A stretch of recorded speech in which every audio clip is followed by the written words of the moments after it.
جب حضرت مہدی کی قیادت میں مسلمان صاحب ایمان اہل عرب یہودیوں اور عیسائیوں کی طاقت سے ٹکرائیں گے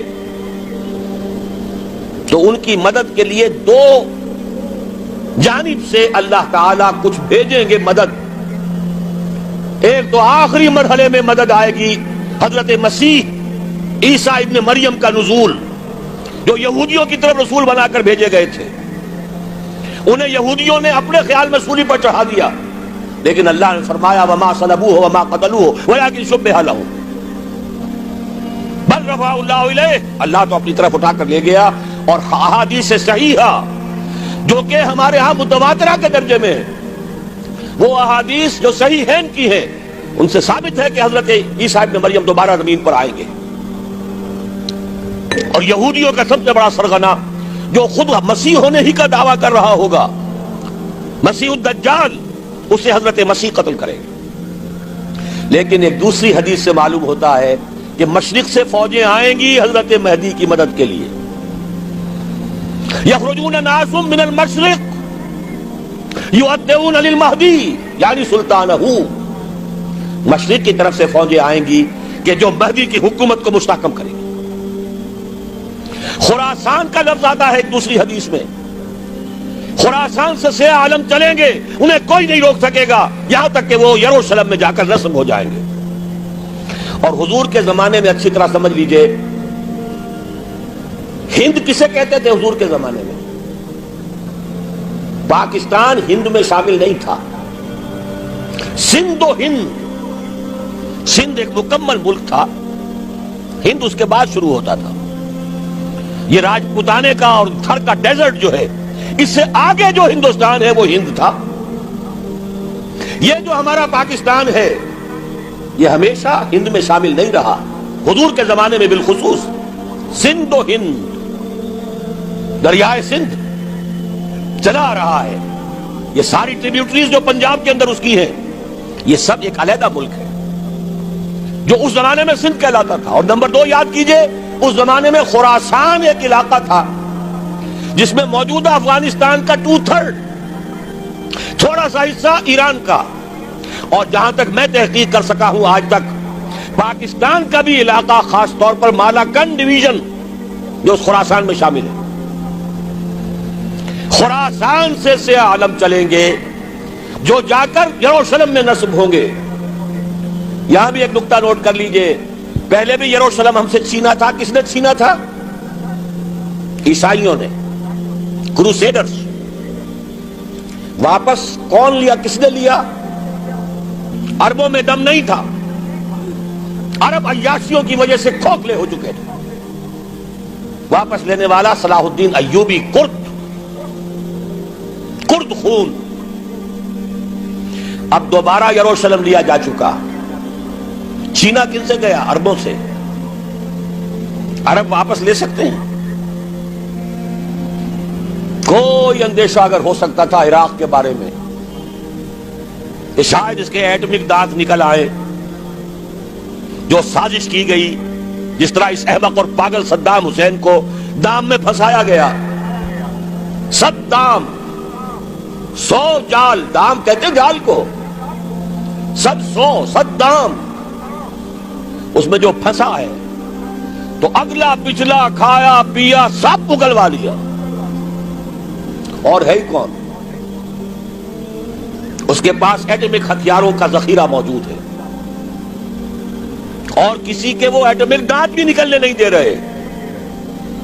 پاکستان کے اوپر کتنا دباؤ، اور ہمیں نہیں پتا کتنا کچھ دباؤ قبول کیا جا چکا. یہ تو سبھی مانتے ہیں، کیپ کر دیا گیا، روک دیا گیا، آگے تو نہیں بڑھ رہا، یہ تو سبھی مانتے ہیں. رول بیک بھی ہو گیا یا نہیں کچھ پتہ نہیں،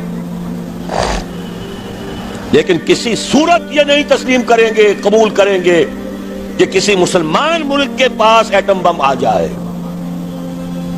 یہودیوں کے پاس ذخیرہ موجود، سب جانتے ہیں. بہرحال یہ جان لیجئے، اس علاقے سے امید ہوتی ہے سندھ اور خراسان. حالات بہت خراب ہیں ہمارے، اور حالات بہت خراب ہیں افغانستان کے بھی، لیکن حالات کے بدلتے اللہ تعالیٰ کی مشیت کے تحت دیر نہیں لگا کرتی. سیرت نبوی میں مجھے نظر آتا ہے سن 10 میں 10 نبوی ہجرت سے 3 سال پہلے 2.5 سال پہلے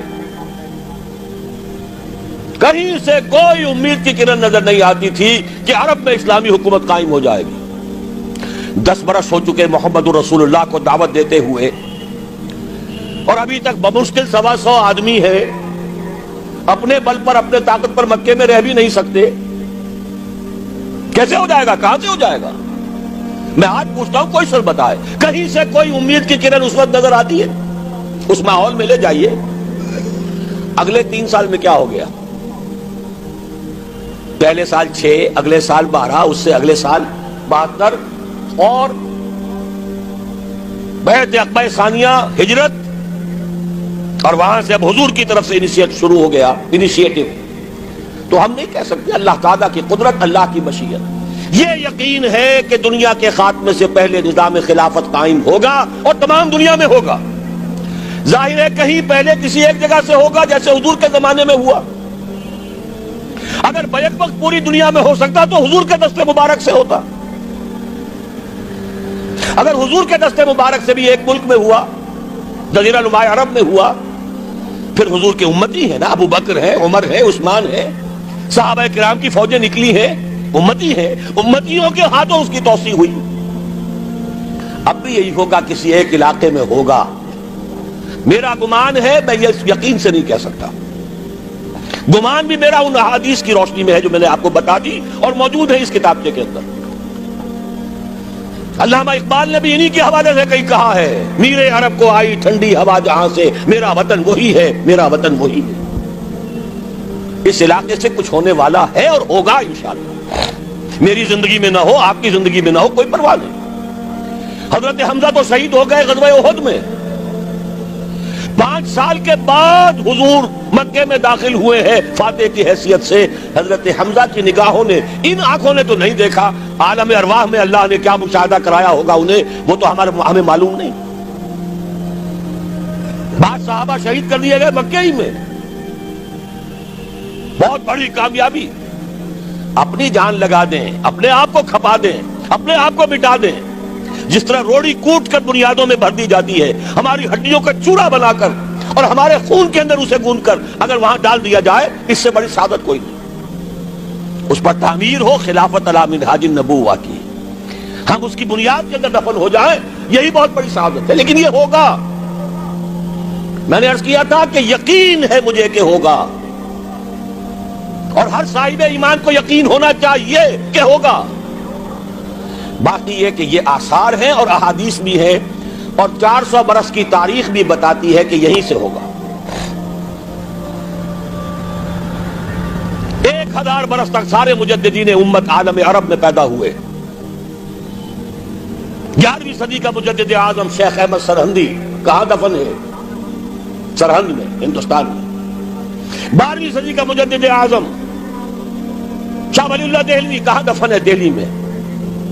13ویں صدی کا مجدد اعظم سید احمد بریلوی، ان کی تو قبر بھی معلوم نہیں، لیکن ان کا خون جذب ہوا دریائے کنہار میں، اور ان کے سینکڑوں ساتھیوں کی لاشیں اس بالا کوٹ کے مقام پر. 14ویں صدی کے مجدد اعظم شیخ الہند، لیکن ان کے ساتھ ساتھ اتنے اعظم رجال، علامہ اقبال جیسا مفکر، مولانا مودودی جیسا مصنف، مولانا الیاس جیسا مبلغ، کہیں اور ہمیں دکھا دیجئے آپ. میں کل کہیں عرض کر رہا تھا، دیکھیے پہلے جو ہے 1000 برس تک ہر خیر ہندوستان میں باہر سے آ رہا تھا. معین الدین اجمیری باہر سے آ رہے ہیں، شیخ علی حجویری باہر سے آ رہے ہیں، سندھ میں جتنے اولیاء دفن ہیں سب کے سب باہر سے، ایران سے چلے آ رہے ہیں. لیکن جیسے ہی 11ویں صدی شروع ہوئی، ریورس ہو گیا آرڈر.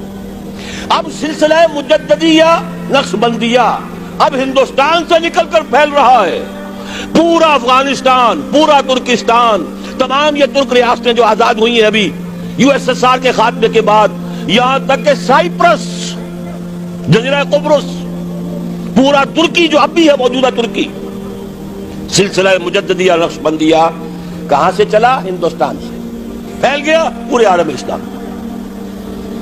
مفکر، علماء دین کا اور تمام علوم دینی کا مجدد شاہ ولی اللہ دہلوی. خالص ترین جہاد فی سبیل اللہ دور صحابہ کے بعد جماعت مجاہدین جام شہادت نوش کیا، سینکڑوں ہمارے مجاہدین. پھر 14ویں صدی میں اقبال جیسا مفکر، مودودی جیسا، دوبارہ دہرا رہا ہوں، مصنف، مولانا الیاس جیسا مبلغ مجھے تو کہیں نظر نہیں آتا. تمام مسلمان ممالک آزاد ہوئے، کہیں اسلام کا نام نہیں لگا. نہ سرکاروں نے نعرہ لگایا، نہ کہیں کسی اور نے نعرہ لگایا. عربوں نے بھی عرب نیشنلزم کا نعرہ لگایا، اسلام کا نعرہ نہیں.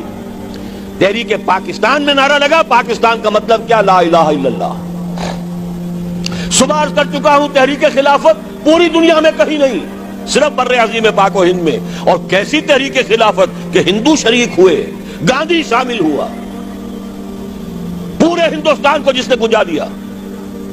یہ دوسری بات ہے کہ جب خود مصطفیٰ کمال نے ختم کر دیا تو اب کیا کرتے؟ مدعی سست گواہ سست. نوٹ کرنے کی بات ہے، کچھ آثار ہیں، 400 سال کی تاریخ ہے، بتا رہی ہے پاکستان کا قیام خود ایک معجزہ. یہ ساری چیزیں مشیت ایزدی میں کسی بڑے خیر کا پیش خیمہ ہے.